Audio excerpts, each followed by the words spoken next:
বন্ধুরা আজকে আমাদের হিঁচড়ের সবজি হবে, সেই জন্য হিঁচড় আমি কেটে নিচ্ছি, দেখতে থাকো। এই হিঁচড় দিয়ে কাঁঠাল হিঁচড়টা আমি কেটে নিচ্ছি।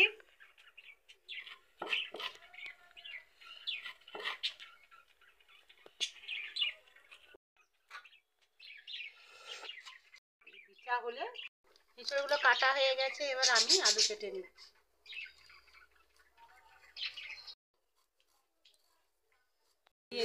কড়াইতে আমি তেল দিয়ে দিচ্ছি।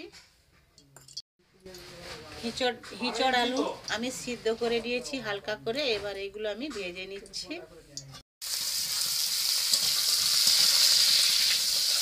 হিঁচড়টা ভাজা হয়ে গেছে, এবার আমি তুলে নিচ্ছি। তেল দিয়ে দিচ্ছি, তেজপাতা আর 5 ফোড়ন দিয়ে দিচ্ছি, পেঁয়াজ কুচানো দিয়ে দিচ্ছি।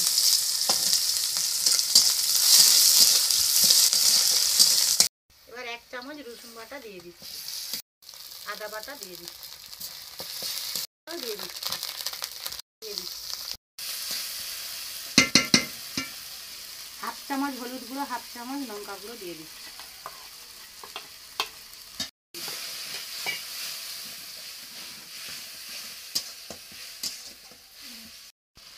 জিরা বাটা অল্প করে জিরা বাটা দিচ্ছি। এবার হিঁচড়গুলো দিয়ে দিচ্ছি, দিয়ে দিচ্ছি পরিমাণ মতো। ধনা পাতা দিয়ে দিচ্ছি। রান্না হয়ে গেছে, এবার আমি নামিয়ে নিচ্ছি।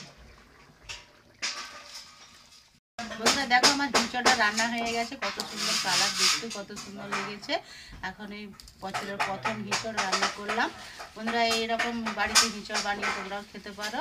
আর ভালো লাগলে লাইক কমেন্ট শেয়ার করবে, আর সবার আগে একটা লাইক দিয়ে দিবে বন্ধুরা।